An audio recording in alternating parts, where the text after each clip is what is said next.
The smell of roasted plantains and freshly fried akara wafted through the crowded Abaniba market. It was just another bustling Saturday, or so it seemed.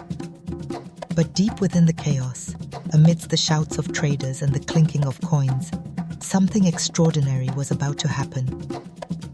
As Ifeoma bent down to pick up a ripe mango that had rolled off a stall, her fingers brushed against something cold and metallic. She froze. It wasn't a mango. It was a bag. A small, unassuming leather bag with a drawstring. What was inside?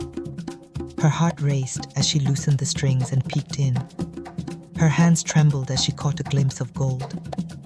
Real gold. The kind that could change her life forever. Or ruin it. Ifeoma's fingers tightened around the bag as her mind raced. The weight of it was startling. It wasn't just a few coins. The bag was filled with heavy, shimmering gold pieces, each one shining brighter than the midday sun. She could feel the cool metal through the thin leather, and it sent a chill up her spine. Slowly she glanced around the bustling market, her eyes darting from face to face. The chatter of the traders and the jostling of the crowd suddenly felt overwhelming. Did anyone see her pick it up? Was someone watching her right now? Her breath quickened, coming in short, uneven bursts as her grip on the bag tightened. She crouched slightly, her heart thundering in her chest. Trying to act natural, she shoved the bag deep into her basket, burying it under a pile of vegetables. The chill in her fingers lingered even after the bag was out of sight. She adjusted her headscarf with trembling hands, trying to calm herself. But the weight of the discovery pressed heavily on her shoulders. The market felt different now. Every familiar face seemed like a potential threat. She knew this place, had walked these paths for years, greeted these traders countless times. And yet, the thought crossed her mind. Whose gold is this? How did it get here? The question hung unanswered, replaced by another darker thought that whispered in her mind. What if it's yours now? The whisper wasn't just tempting. It was deafening. For a moment, she imagined what it could mean. Freedom from the weight of her struggles, a life transformed. But the whispers didn't ease her pounding heart. They only made her more aware of the bag hidden beneath the vegetables and of the watchful eyes she was sure were following her every move.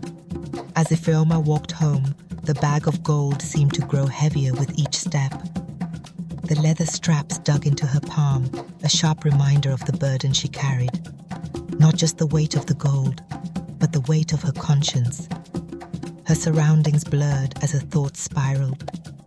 She passed by the fruit sellers shouting their prices, the children chasing each other between stalls, and the persistent honking of distant cars.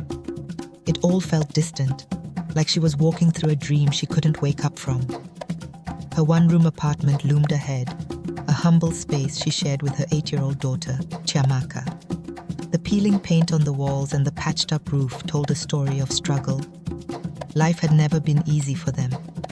Ifeoma worked tirelessly as a cleaner, her days filled with scrubbing floors and washing windows, yet the pay barely covered their rent and food. She paused at the door, the bag still clutched tightly in her hand. For a moment, she let herself imagine what this gold could mean. No more worrying about school fees, no more rationing meals or begging the landlord for an extension. She could give Chiamaka the life she'd always dreamed of. But as the key turned in the lock and she stepped inside, unease settled over her like a heavy blanket. The familiar scent of cooked beans from the neighbor's kitchen mingled with the faint smell of damp in her own apartment. Chiamaka was sitting on the floor, humming a song as she played with her worn-out doll. The sight of her daughter, so innocent, so trusting, sent a pang of guilt through Ifeoma's chest. "Mama, you're back!" Chiamaka looked up, her smile lighting up the dim room. "Yes, my love," Ifeoma replied, forcing a smile. She set the basket down, careful to keep the bag hidden beneath the vegetables. "How was your day?" "Fine. Auntie Margaret gave me a biscuit. Chiamaka said proudly, holding up the crumbly treat. Ifeoma knelt beside her daughter, smoothing the girl's hair as a lump formed in her throat. "That's good," she whispered, her voice trembling. For a brief moment, she considered telling Chiamaka about the gold. But how could she? How could she explain the battle raging in her heart? Her late mother's voice rose in her memory, clear and firm. "If it's not yours, leave it alone." Those words had guided her through life, even in the hardest times. But now, they clashed with the tantalizing thought of a new beginning. Could she truly walk away from an opportunity to change their lives forever? As the evening wore on, the weight of the decision pressed heavily on Ifeoma. The soft glow of their kerosene lamp cast long shadows on the walls as she prepared a simple meal. Chiamaka chattered happily about her day, oblivious to her mother's turmoil. Every time Ifeoma's eyes drifted to the basket, she felt her heart race. It was as if the bag was calling to her, testing her resolve. Finally, as she tucked Chiamaka into bed, the little girl looked up at her with sleepy eyes. "Mama, are you okay?" she asked, her small hand reaching for Ifeoma's. "I'm fine, my darling," Ifeoma replied, though her voice betrayed her uncertainty. "Sometimes, when we don't know what to do, it's best to sleep on it. Maybe by morning, we'll find the answer." Chiamaka nodded, her trust in her mother absolute. "Good night, Mama. Good night, my love," Ifeoma whispered, pressing a kiss to her daughter's forehead. As she lay down on her own thin mattress, the bag of gold hidden beneath it, she prayed silently for clarity. Outside, the sounds of the night market faded into the distance. Inside, her mind refused to quiet. Honesty is more valuable than riches, her mother had always said. But was it? In a world that seemed so unfair, could doing the right thing ever truly be enough? She closed her eyes, but sleep didn't come easily. The questions lingered, unanswered, as the weight of the bag beneath her mattress seemed to grow heavier with every passing minute. The next morning, Ifeoma returned to the market, not to shop, but to listen. She walked past the vibrant stalls, her ears tuned to every snippet of conversation. The air was thick with the scent of ripe tomatoes, dried fish, and the sharp tang of pepper. It was a normal day for the traders, but Ifeoma's heart was anything but calm. Near Mama Ngozi's pepper stall, a group of women stood in a tight circle, their voices low but animated. Ifeoma stopped a few steps away, pretending to browse the yam tubers. "I heard it's Chief Adewale's," one woman said, leaning in as if the words themselves carried weight. Her voice was hushed, but the urgency was unmistakable. "Chief Adewale? The politician?" Another gasped, her hand flying to her chest. "Yes. They say he sent his driver to deliver it to someone in the market, but it got stolen. Imagine. Gold worth millions." Ifeoma's stomach churned as the words hit her. She clutched her basket tighter, feeling the vegetables shift under her fingers. This wasn't just any gold.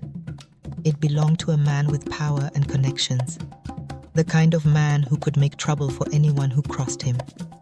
If he found out she had it, what would he do? "They say he's furious," another woman chimed in. "Whoever took that bag, God help them." The laughter that followed was strained, tinged with unease. Ifeoma's heart raced. Her palms grew damp as she shifted her weight, trying to appear casual. Her mind raced with questions. If this gold belonged to Chief Adewale, how had it ended up on the ground unnoticed? Could it have been a mistake? Or was it fate? "That Chief Adewale," one of the traders said with a shake of her head. "He has too much money already. And yet, he still wants more." True, agreed another. But power attracts problems. A rich man's troubles are not for the poor to envy. Ifeoma swallowed hard and turned away, her pulse pounding in her ears. The mutterings and words followed her as she walked, each one adding to the weight of her burden. She had come to the market seeking clarity, but now her mind was more muddled than ever. The thought of confronting Chief Adewale made her chest tighten, but so did the idea of keeping something that didn't belong to her. As she walked home, her mother's old saying came to her. A lie may run for years, but truth walks straight. It didn't ease her fears, but it gave her something to hold on to. Ifeoma knew one thing. She couldn't carry this secret much longer. Back at home, Ifeoma couldn't concentrate. The thin walls of the apartment seemed to close in around her, amplifying the muffled sounds of neighbors going about their evening routines. Chiamaka played quietly in the corner, humming a nursery rhyme as she gently combed the tangled hair of her worn-out doll. Blissfully unaware of her mother's turmoil, the little girl's world felt so far removed from the storm swirling in Ifeoma's mind. Ifeoma sat on the edge of her sagging bed, her hands gripping the bag of gold as though it might leap away if she loosened her hold. The weight of it felt like a physical presence, pressing heavily against her conscience. She looked around the room, her eyes landing on the faded calendar hanging crookedly on the wall, its cheerful image of a waterfall starkly contrasting her current mood. She'd heard stories about Chief Adewale, wealthy, yes, but not an honest man. The whispers of his shady deals and tales of those he'd wronged buzzed in her mind like an incessant mosquito. The gold might have been his, but what if it wasn't? What if someone else had been the victim of his power? Why should I return it? She muttered under her breath, her voice barely audible over the rhythmic tapping of Chiamaka's toy against the floor. He'll probably just use it to bribe someone. What difference would it make? But even as the thought formed, guilt rose within her like a tide. She closed her eyes and sighed deeply. Her mother's voice echoed in her memory. A clear conscience is a pillow as soft as clouds.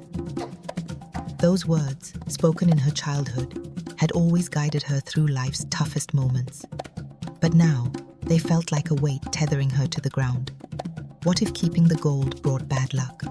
What if someone innocent paid the price for its loss? And what kind of example would she be setting for Chiamaka? Mama, what's wrong? Chiamaka's soft voice pulled her from her thoughts. Ifeoma looked up to find her daughter's curious eyes fixed on her. The girl had stopped playing, her small hands clutching the doll's matted hair. Nothing, my love, Ifeoma replied, forcing a smile that didn't reach her eyes. Mama is just tired, that's all. Chiamaka studied her mother for a moment, before nodding and returning to her game. Ifeoma watched her daughter, her heart heavy. The room felt colder, the light from their kerosene lamp casting flickering shadows that danced on the walls like restless spirits.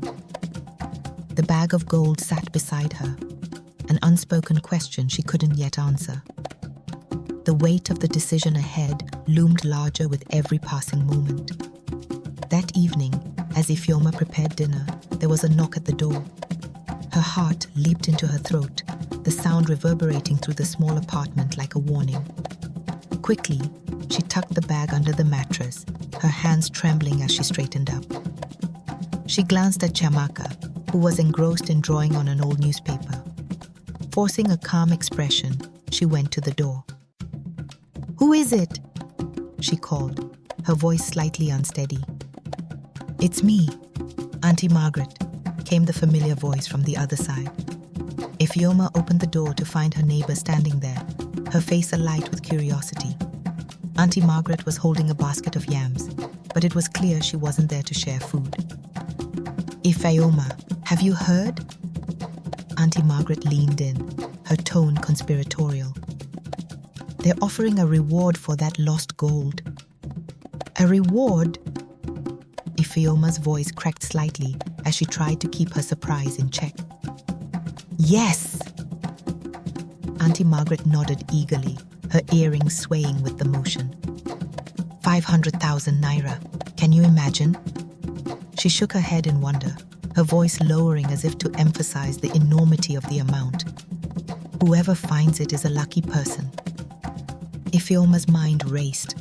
The words hit her like a gust of wind. 500,000 naira. It was a fraction of the gold's true worth, but it was still a fortune to someone like her. She gripped the edge of the door, her knuckles whitening as conflicting emotions surged through her. Ifeoma managed to mutter, feigning casual interest. That's a lot of money. Auntie Margaret narrowed her eyes slightly, studying Ifeoma. It is oh. I was just thinking, if someone honest were to return it, they could change their life. But these days, who can you trust? She clicked her tongue, her expression turning wistful. True, Ifeoma replied, her words barely above a whisper. Her stomach twisted. Could she return the gold, take the reward, and finally breathe without the constant weight of struggle? But could she trust Chief Adewale to keep his word? And what if returning it placed her in danger?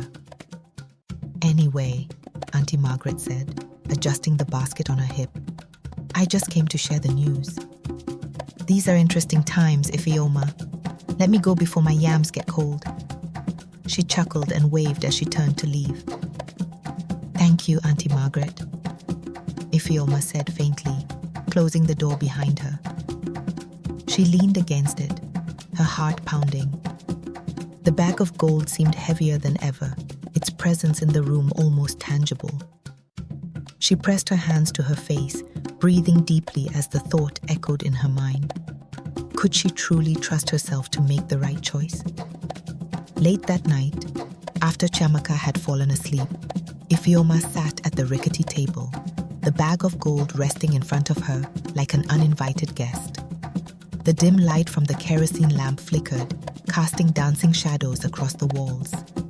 She traced the leather bag with her fingers, the texture rough yet strangely inviting. Her mind churned with thoughts that refused to settle. Her gaze drifted to Chiamaka, tucked under a thin blanket, her small chest rising and falling in peaceful slumber. Ifeoma sighed, thinking of the life she dreamed of for her daughter. A life without the gnawing anxiety of unpaid rent, without the endless counting of coins for food.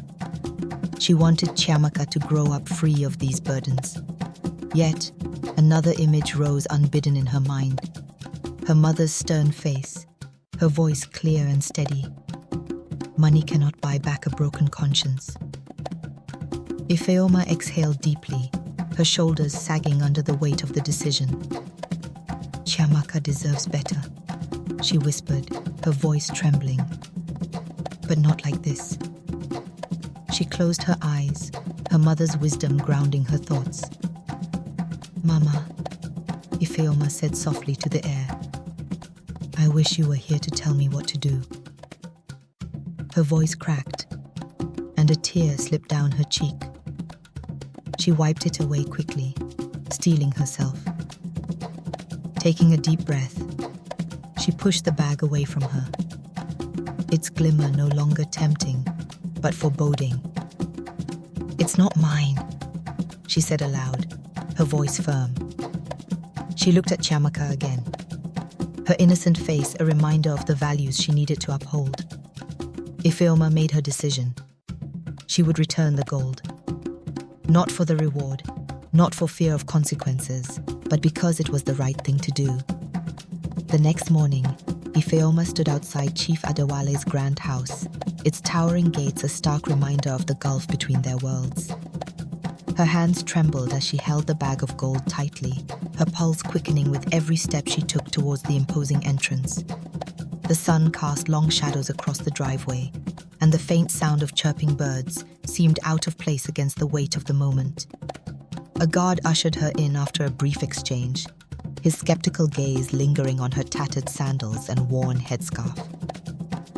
Ifeoma walked through the elaborately decorated hall, her heart pounding as her eyes took in the polished marble floors and chandeliers that sparkled like stars. The contrast between this world and her humble one-room apartment couldn't have been starker. When Chief Adewale entered, his presence was commanding yet surprisingly calm. Ifeoma mustered her courage and held out the bag. Her voice wavered slightly as she said, "This belongs to you." Chief Adewale's eyes widened as he opened the bag and peered inside. The gold gleamed under the soft light, a sight that even he seemed to find momentarily mesmerizing. He motioned for his staff, who quickly confirmed that all the pieces were intact. The chief's gaze shifted back to Ifeoma, studying her intently. "You could have kept this," he said, his tone curious, almost disbelieving. "Why didn't you?" Ifeoma met his eyes, her voice steady this time. "Because it's not mine." A moment of silence hung between them, heavy yet profound. Then, unexpectedly, Chief Adewale smiled. "You're an honest woman," he said, "and honest people are hard to find." He didn't just stop there. After a brief discussion with his staff, he turned back to Ifeoma. "We need people like you in this country. I want to offer you a job, a supervisor position in one of my companies. It's not charity, it's recognition of character. With your integrity, I know you'll do well." Ifeoma's eyes widened, tears pooling as she struggled to find words. "Thank you, sir," she whispered, her voice breaking with emotion. As she walked out of the mansion that day, clutching not only the reward money, but also a promise of a better future, Ifeoma felt an overwhelming sense of relief and gratitude. She had faced a moral storm and emerged stronger. The realization struck her with a humbling clarity. Doing the right thing could indeed bring rewards far beyond what she had dared to imagine. As Ifeoma tucked Chiamaka into bed that night, the glow of the kerosene lamp flickered gently across the room. She sat beside her daughter, smoothing the blanket over her tiny frame, and began recounting the story of the gold, her voice steady but soft. Chiamaka listened intently, her wide eyes shining with curiosity. "Mama, were you scared?" Chiamaka's question came in a small voice, her fingers clutching the edge of the blanket. Ifeoma hesitated, her eyes meeting her daughter's innocent gaze. "Very scared," she admitted, a faint smile tugging at her lips. "But my love, sometimes doing the right thing is scary. That's what makes it worth it." Chiamaka furrowed her brows, her young mind trying to grasp the weight of her mother's words. "But what if it's too hard?" she whispered. Ifeoma leaned forward, brushing a stray curl from her daughter's face. "Then you pray for strength," she said. "And remember, the right path is often the hardest, but it's also the one that makes us stronger and better." Chiamaka's face softened, her lips curving into a thoughtful smile. "Like you, Mama?" she asked, her voice filled with admiration. Tears welled up in Ifeoma's eyes, but she quickly blinked them away. "Yes, my little one. Like me, and like the person I hope you'll grow up to be." In the end, Ifeoma's honesty didn't just change her life. It planted a seed of integrity in Chiamaka's heart and inspired everyone who heard her story. Integrity, Ifeoma realized, is its own kind of gold, a treasure that can't be stolen or lost, and one that glows brighter with every act of goodness. Ifeoma's story was told everywhere, showing that being honest and brave can bring great rewards. In a world where many people choose to be greedy, Ifeoma's actions shone brightly. The gold she found didn't just improve her life, it changed her future. And it taught everyone that what truly matters isn't what you own, but who you are as a person, as a